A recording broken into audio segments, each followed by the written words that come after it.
Ya, berjumpa lagi bersama saya Bobby Darwin dan kali ini tidak dengan bis-bisan, kali ini bercerita saja. Saya akan membacakan cerita-cerita dari netizen yang udah masuk ke DM saya atau ke DM IG atau ke DM Twitter saya. Dan ini adalah ceritakan ceritamu.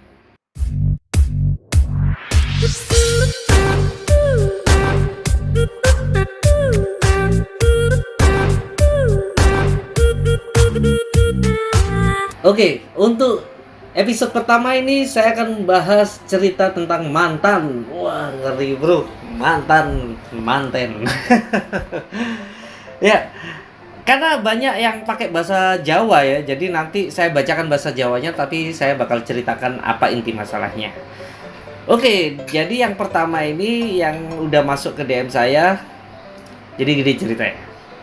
Jadi aku pacaran lama di Malang sama adik tingkat kampus. 5 tahun mas, terus kita waktu itu punya rencana nikah dan dia ternyata mau pindah ke Bontang karena emang pengen nikah dan kerja di sana. Karena dia udah ke Bontang duluan untuk nyari kerjaan, akulah yang bantuin ngurus surat pindah domisilinya sekalian KTP dan KKN-nya juga pindah jadi orang Bontang. Setelah surat KK dan KTP-nya jadi, aku kirimlah ke dia. Setelah berapa lama LDRan, dia selingkuh dan nikah sama orang Bontang yang notabene tetanggaku. Bro, udah ngurus-ngurus semuanya, udah berkorban waktu demi orang yang kita cintai, ternyata nikah sama tetangga.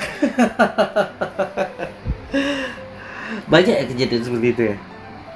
Oke, next. Jadi dulu dia itu adik kelas saya. Pas sudah SMA saya ketemu dia lagi dan ngedeketin dia. Terus saya tembak. Tapi dia nggak ngasih jawaban yang jelas antara nolak atau nerima. Karena katanya dia nggak bisa LDR Indonesia Abu Dhabi. Kalian ketemunya di mana? Fly Emirates. Efeknya selama 2 tahun saya nunggu jawaban dari dia. Oh, jadi belum diterima ya selama 2 tahun nih. Sampai akhirnya pas saya lanjut kuliah di Abu Dhabi, dia ngasih kejelasan dan kami resmi jadian. Asik. Tapi setelah setahun pacaran ada cowok yang inbox saya. Ini zaman inbox. Facebook kayaknya. Ngaku kalau dia tuh cowoknya cewek saya. Dari situ saya tahu kalau dia selingkuh. Tapi gobloknya saya malah maafin dia. Jadi gak saya putusin. Dan yang lebih bikin hancur, di tahun selanjutnya pas saya pulang ke liburan ke Indonesia, saya niatnya mau ngasih kejutan ke dia, datang ke rumahnya tanpa ngasih tahu dia. Tapi ternyata di rumahnya itu lagi ada selingkuhannya dong. Ngasih kejutan dari Abu Dhabi ke Indonesia itu ngeluarin biaya yang sangat besar. Dan sampai sini ternyata pacarnya sama selingkuhannya. Dari situ saya sudah mau putus saja, tapi dia nangis gak mau diputusin. Dan akhirnya saya pun gak jadi mutusin dia. Setelah itu saya balik lagi ke Abu Dhabi dengan status masih pacaran sama dia. Tapi selingkuhannya itu masih berusaha ngedeketin cewek saya. Dan cewek saya terkesan gak bisa tegas, intinya hubungan kami gak kondusif. Mungkin dia capek LDR, ditambah saya juga mulai sering emosi karena sakit diselingkuhin. Hingga akhirnya dia juga yang mutusin saya lewat SMS. Sudah diselingkuhin, Anda diputusin lewat SMS pula. Combo ya. Tapi anehnya setelah dia putusin saya, dia ngelarang saya untuk deketin cewek lain. Anda kok mengatur hidup orang, udah putus. Tapi yang bikin lebih sakit sih, dia nerima saya setelah nggak perawan. Menteri Kesehatan itu. Oke deh, pacaran dari SMP pas lulus beda sekolah. Sampai setelah ospek masih pacaran. Terus aku tanya dia mau ikut eskul apa. Salah satunya adalah remaja masjid. Cewek ikut remaja masjid, keren. Terus kan aku tahu kalau ikut gituan nggak boleh pacaran. Akhirnya muncullah bahasan soal itu. Aku setuju aja putus buat ngedukung dia. Lama-lama kok dengar kabar kalau dia pacaran sama kakak kelas, padahal ya masih di eskul itu juga. Anda kalau tahu punya pacar terus dia alasan yang kayak gitu-gitu, udah dia itu mau putus sebenarnya. Kayak sorry aku mau sibuk ujian, putus itu udah. Nggak ada sibuk ujian terus pacaran dulu atau kita break dulu ya, dikira water break. Oke, next. Ini panjang ini bro. Jadi aku punya mantan, menurutku dia manusia yang paling baik di dunia. Asik. Jadi kami pacaran 6 tahun lamanya, dari semester 3 dan dia kakak tingkatku. Kita deket karena aku sering ikut mata kuliah di kelasnya. Dan kita sering adu argumen saat presentasi. Cerita itu berjalan mulus dan indah, kami sering konten bareng, pacaran di perpustakaan, dapat beasiswa bareng, ngedit di coffee shop. Walaupun kami sibuk dengan buku bacaan kami masing-masing. Sungguh boring banget pacaranku kalau kata teman-teman. Dia sering banget kalau Sabtu malam nganterin aku ke gereja dan pulangnya kami dolan ngelilingi ring road sampai bensin entek. Oke, ke gereja. Dianterin sama cowoknya. Kok nggak ikut? Ternyata aku juga sering nungguin dia ke masjid waktu mau sholat. Cinta di tengah jalan. Sampai pada akhirnya aku bisa nemenin dia jadi PNS. Aku sidang, aku ditemenin dia. Yudisium ditemenin dia. Tapi wisuda aku sendiri karena aku mutusin dia. Hah? Soalnya dia bantuin skripsi temen yang gak aku sukai. Woi, cuma bantuin skripsi kenapa diputus? Segitunya Anda. Padahal sebenarnya nggak apa-apa, wong mantanku emang baik banget sih orangnya. Aku sih seneng aja marah-marah nggak jelas. Tapi saat itu aku nggak dikejar balik, sial. Kayak kalian kalau ke pasar terus nawar sesuatu, bu berapaan bu? 60.000, nggak boleh 3.000, nggak boleh. Ya udah saya tinggal nih. Ternyata kalian nggak dipanggil lagi ya marahnya. Kayak gitu. Saat itu aku berpikir mungkin ini biar aku nggak terjerat long distance relationship. Hingga aku dekat dengan teman gerejaku. Bodohnya aku ngenalin temanku ke mantanku. Dan di saat lain mantanku bilang walaupun aku sudah punya yang lain dia akan selalu ada, dan benar. Aku dan teman gerejaku tidak berjalan lama hingga akhirnya aku balikan lagi sama mantanku ini. Asik. Kita balikan dan berjalan kurang lebih 2 tahun sampai aku pun dapat kerja. Kita ngomongin tentang rencana ke depan dan gak nyangka banget kita bisa ngomongin pernikahan. Asik. Ternyata obrolan kita tidak menemukan titik terang. Aku tak mau berdosa meninggalkan Tuhannya demi aku. Aku tak mau dia berdosa meninggalkan Tuhannya demi aku. Dan aku juga tidak mau menggadaikan Tuhanku hanya karena seseorang. Aku gak mau berkat dia yang sholat duha aja ketinggalan itu berubah menjadi dosa. Wis berat ini kalau bilang agama. Akhirnya kita benar-benar udahan dan sekarang dia mau nikah sama teman kerjanya yang tentunya seiman, dan aku masih galau. Emang kalau ngomongin agama itu emang susah. Saya ingat benar kata Habib Jafar dan Uncle Coki waktu itu, dia bilang cinta itu di atas agama karena tanpa cinta kita tidak akan mencintai agama yang kita pilih, kayak gitu. Tapi ada aturan-aturan yang tidak bisa kita langgar, apalagi kita hidup di Honduras. Pas aku MTS aku pacaran ambek adik kelas sing kelas 1 MTS. Nah, omahe dhek benawan iku kosong. Jadi dia MTS terus pacaran sama adik kelasnya dan rumahnya itu setiap siang kosong, rumah si cewek. Terus aku bendino dikon rono tapi aku awalnya nggak gelem, akhirnya pisan rono langsung diurui cipokan.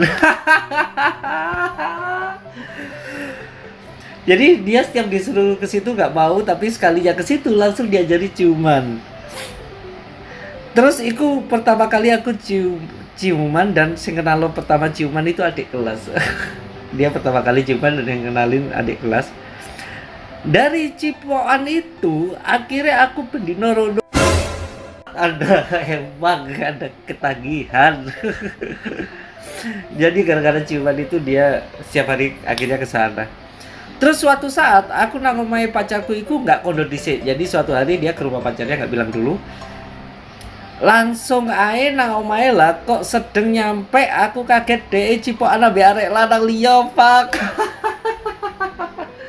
Jadi pas sampai rumahnya dia kaget ternyata si ceweknya lagi ciuman sama cowok lain. Dari situ geger geden terus kita putus. Bro,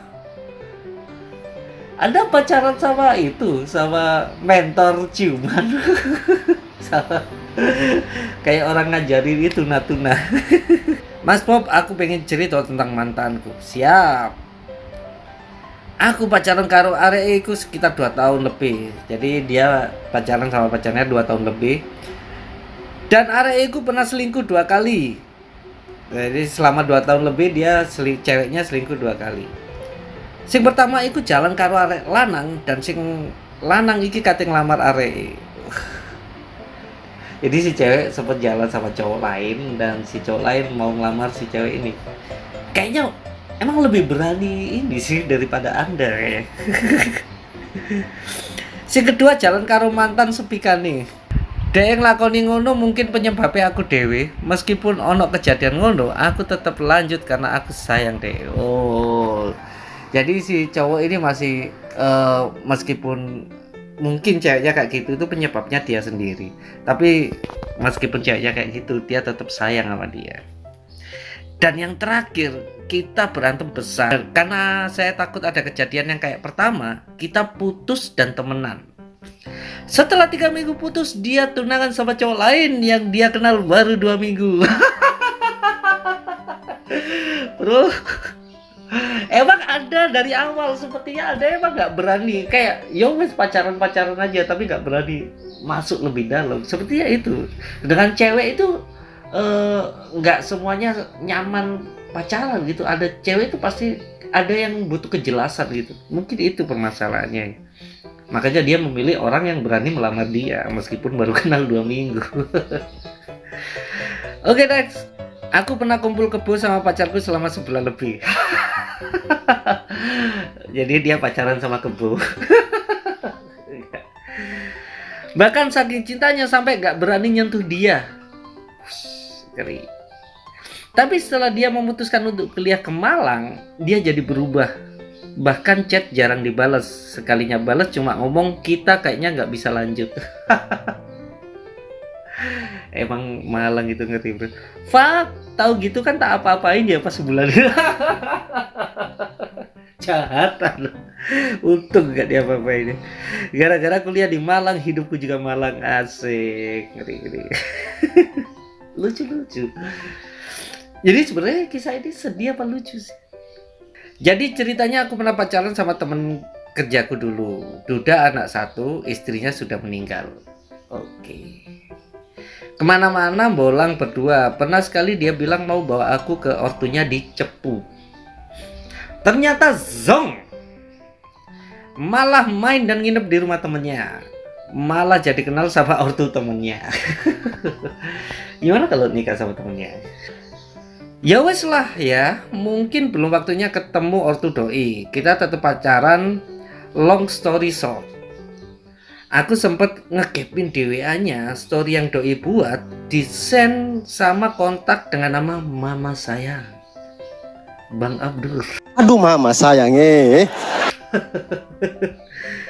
Setelah dikonfrontasi, ngakulah dia kalau sebenarnya si istri ini masih hidup dan ngakunya udah bisa.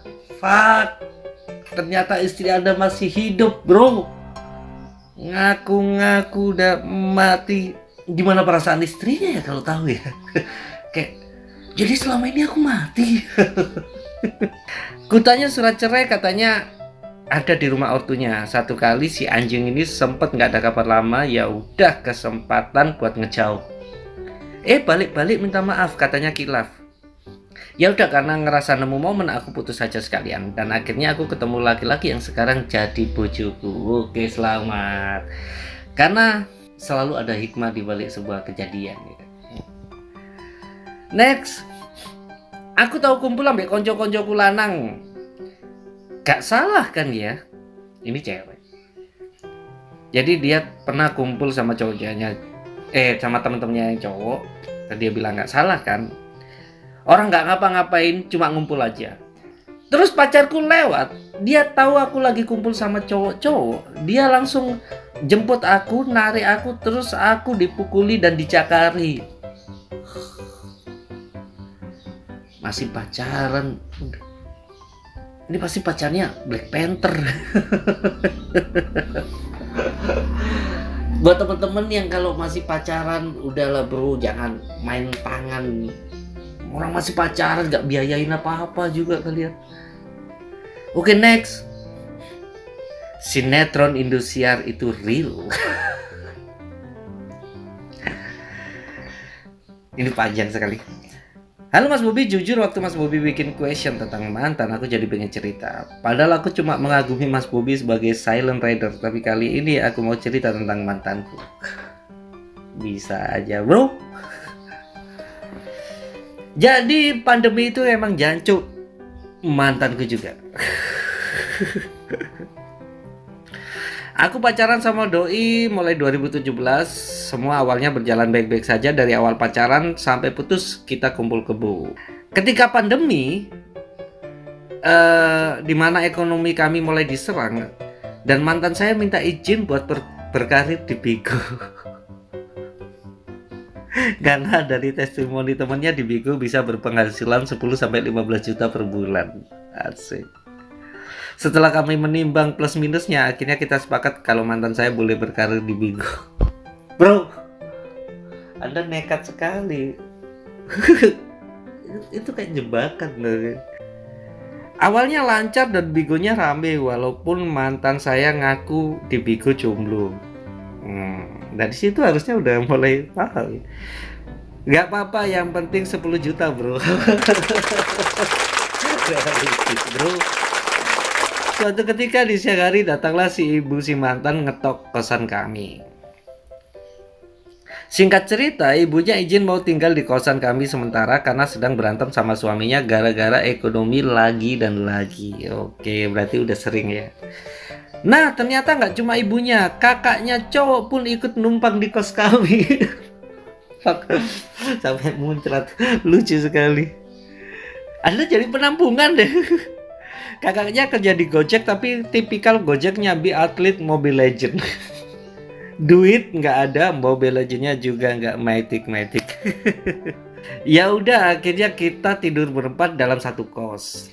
Beberapa hari kos terasa seperti pengungsian. Akhirnya saya memutuskan untuk pulang kampung saja. Toh kerjaan lagi sepi dan kerja nggak tiap hari. Oke. Karena kami udah nggak serumah, akhirnya saya tidak bisa mengontrol sama siapa mantan saya bergaul. Singkat cerita, dia bergaul sama temennya yang merupakan sugar baby. Oh, masih kecil tapi crazy rich. Nggak apa-apa sih selama bergaulnya nggak buruk dan positif. Wah, naif sekali saya waktu itu. Di punchline sendiri sama dia. Lama-lama hubungan kami pun renggang. Di bulan Agustus 2020, dia izin ke Jakarta karena si temennya dibayarin sama simpenannya buat datang ke Jakarta. Ngapain? Mungkin ngobrolin porseni SD Sebrebes. Ya gak tahu. Ke Jakarta lah mereka berdua dan saya izinin dia karena saking percayanya saya sama dia. Ketika dia pulang gak berapa lama dia izin dari Jakarta, dia ke Jakarta lagi. Di bulan yang sama ke Jakarta 2 kali. Alasannya mau datang ke acara ulang tahun temen Bigonya. Astaga, saya aja yang ulang tahun nggak pernah dikadoin. Sempet debat juga, akhirnya ya udahlah izinin aja. Cowok pasti gitu kan. Ya udahlah. Di Jakarta saya lihat dia story dugem di diskotik hits di Jakarta. Ya tempat-tempat yang dijauhi pacar saya sekarang lah. Asik. Ada keluarganya dia yang struggle karena pandemi di Bali. Hati kecil saya mulai meronta-ronta. Apakah ini keputusan yang salah? Apakah dia selingkuh? Apakah saya mending masuk Kristen?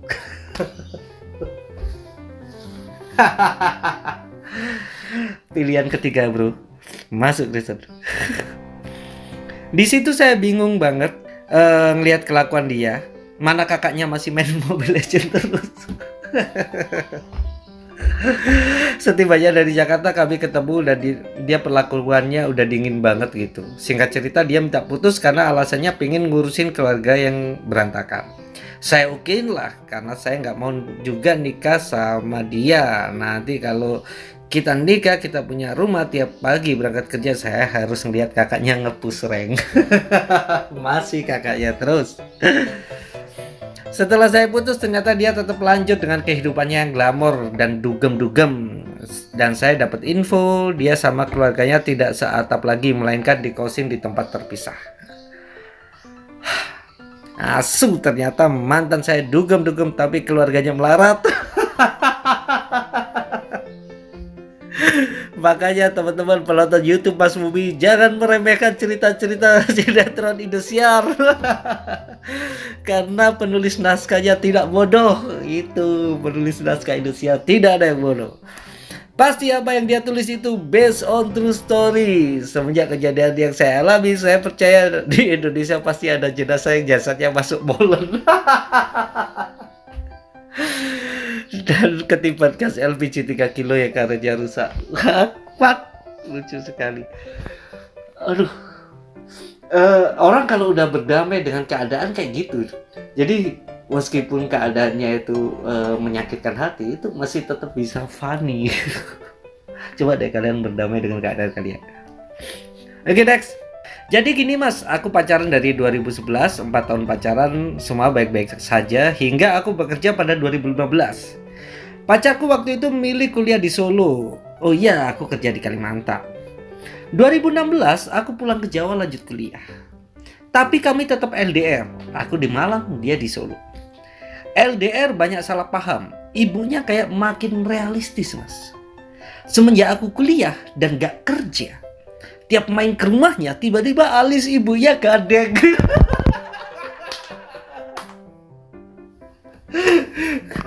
Kenapa? Setiap Anda main ke rumahnya alis ibunya gandeng. Mertua Anda Sinchan. Sinis gitu. Oh gini, sinis. Sempet ada isu kalau cewekku dijodohin sama Apri. Alah mbah LDR sering gelut, ibu gak asik, akhirnya aku sing mutus mas, kalah aku. Pak lucu sekali alis ibunya gandeng.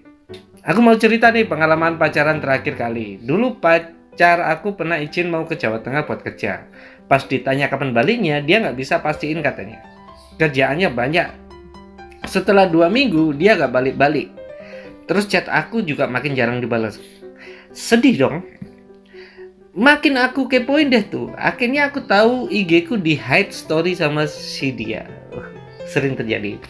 Jadi orang-orang kalau lihat ada IG-nya orang lain yang ada ijo-ijonya, dia lagi bersembunyi dari pacarnya. Masih pacaran udah dikekang. By the way, aku tahu IG ku di hide karena aku punya 2 IG. Satunya IG pribadi, satunya IG jualan. Dan yang di hide cuma IG pribadiku aja. IG satunya enggak, tolol emang dia. Kurang pinter Pak dia.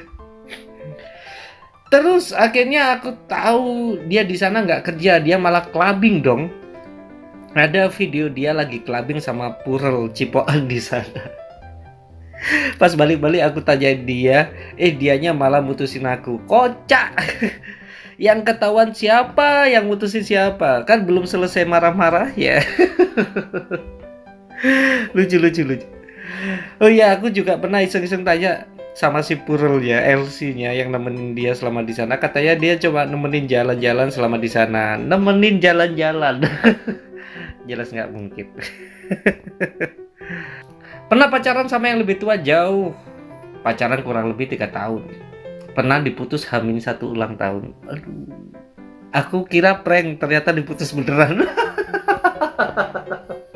Kan biasanya ada gitu. Pasti dia besok mau kasih kejutan. Dia ternyata sudah H-1 kejutan dia.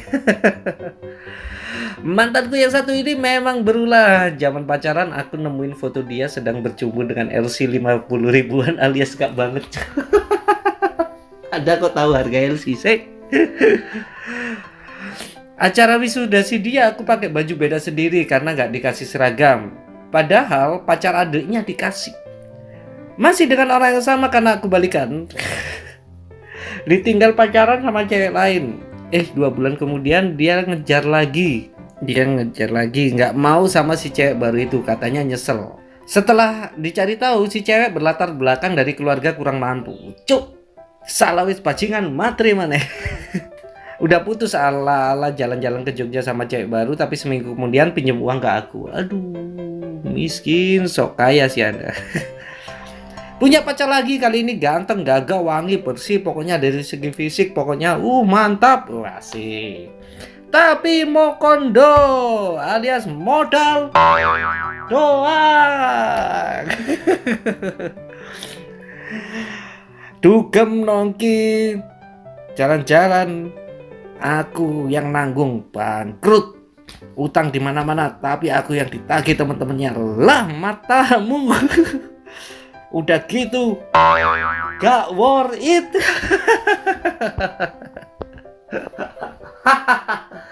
Lucu sekali.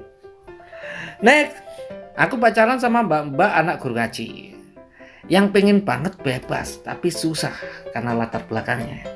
Pas awal pacaran aku respect, soalnya memang hidupnya susah, jadi pengen pacaran, pengen sok menyelamatkan. Asik. Tapi nggak bisa karena ya pacaran lama ternyata ya baliknya ke aneh-aneh juga. Walaupun anak UIN, tiap Sabtu aku jemput dia pulang ke rumahku, terus ya jatah gitu. Waduh. Terus tak antar ke UIN lagi untuk mahat. Gitu rutin sampai dia keluar mahat. Kadang juga aku disamperin ke rumah, bahkan tahu cuma pakai baby doll, gak pakai pakaian dalam. Asik. Dan sampai akhirnya kebiasaan pas sepi rumah aku chat suruh ke rumah karena jarak rumah cuma 3 kilo. Gitu terus sampai pernah ketahuan ibuku. Dan sempet marah si ibuku, katanya mau dinikahkan. Tapi lama-lama ibuku merestui dan belum sempat aku meyakinkan kalau ibuku merestui, lah kok putus. Aduh, setahun kurang lebih ibu bapakku selalu menanyakan dia padahal udah putus. Itu bisa jadi alasan main ke rumah dicari mama tuh, mama nanyain kamu. Oke, terakhir. Saya pernah berantem sama pacar saya di dalam mobil pas di depan toko buku malam-malam. Karena berantemnya hebat sampai mobilnya goyang. Gak taunya disamperin polisi. Dikira mesum dong sama polisinya. Aduh. Mau dibawa ke kantor polisi, tapi daripada panjang lebar, polisinya minta damai saja. Oke, seperti biasa polisi Honduras ya. Apes udah putus dikira mesum, bayar pula. Kalau boleh tahu kena berapa ya? Tolong di komen. Oke, itu tadi sebuah cerita netizen yang sudah DM saya di Instagram, di WhatsApp saya maupun DM Twitter saya. Sudah saya bacakan semua, dan kita berjumpa lagi tentang cerita mantan minggu depan. Dan kalau pengen tahu cerita-cerita yang lain, saya juga mau bikin cerita, ada cerita horor, cerita cinta, cerita rahasia, apa yang kalian rahasiakan dari pacar kalian atau dari keluarga kalian, itu bagus sekali. Ceritakan ke saya, nanti kita tertawa bersama. Terima kasih sudah menonton, jangan lupa like, comment, dan subscribe atau share ke teman-teman kalian supaya teman-teman kalian juga bercerita kepada saya, nanti akan saya bacakan juga. Terima kasih, saya Bobby Darwin, sampai jumpa.